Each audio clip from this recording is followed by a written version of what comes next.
Days after the Boston bombing, there was a drone strike in Yemen, one of many, but this one we happen to know about because a young man from the village that was hit testified before the Senate a couple of days later and described it, and right at the same time. And what he said is interesting and relevant. He said that his village, which is isolated, they were trying to kill somebody in his village. They said the man was perfectly well known. They could have apprehended him if they wanted.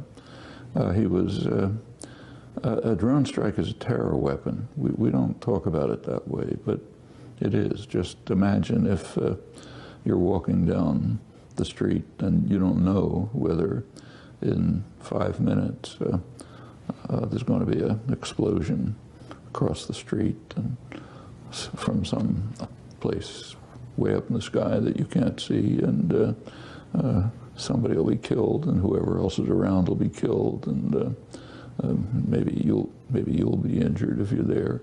That just is a terror weapon. It terrorizes villages, regions, huge areas. In fact, it's the most massive terror campaign going on by a long shot.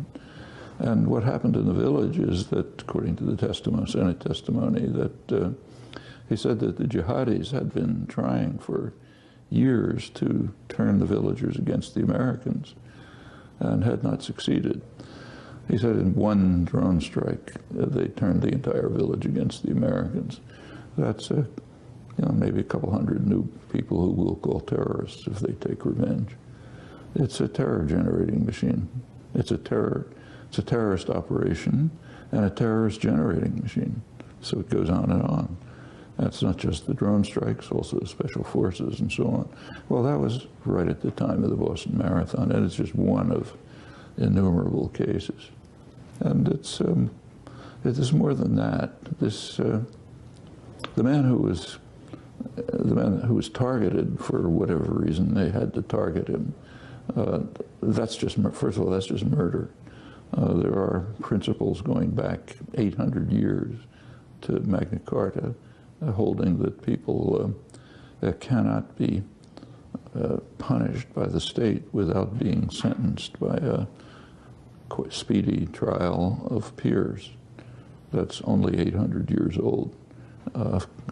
They have various excuses, but I don't think they really apply. And speaking of the drone wars, I can't help but think of John Bellinger, the chief architect of the drone policy, who was speaking to a think tank recently, and he said that Obama's ramped up the drone killings simply to avoid the bad press of Gitmo, of capturing suspects alive and trying them at Gitmo. When you hear things like this, what is your response to people who say his hands are tied, he wants to do well? Well, that's actually was pointed out some time ago by a Wall Street Journal military correspondent. What he pointed out is that Bush's technique was to capture people and torture them. Obama's improved it. You just kill them and anybody else who's around.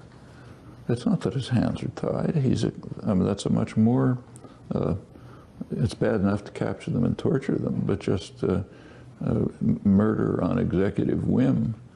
And as I say, it's not just murdering the suspect, it's a terror weapon, terrorizes everyone else. Right.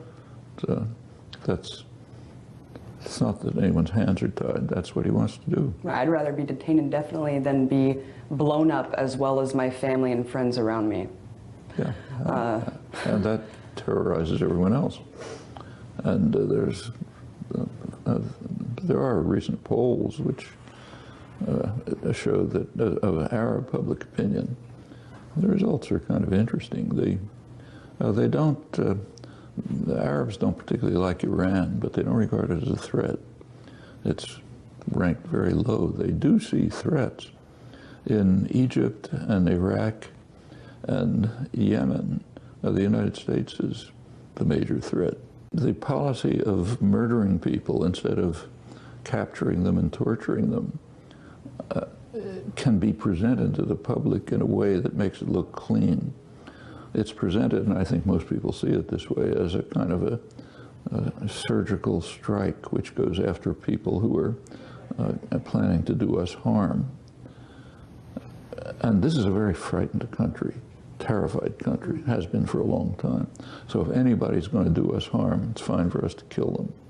And some of the reactions are, how this is interpreted is quite interesting. For example, there was a case about a year or two ago when a drone attack in Yemen killed a couple of little girls.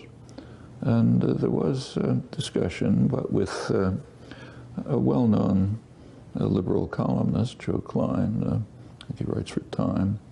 He was asked what he thought about this, and he said something like, it's better that 4 of them are killed than 4 little girls here. So because, I mean, the logic is mind-boggling, but if we have to kill people elsewhere who might conceivably have aimed to harm us, and it happens that a couple little girls get killed too, that's fine.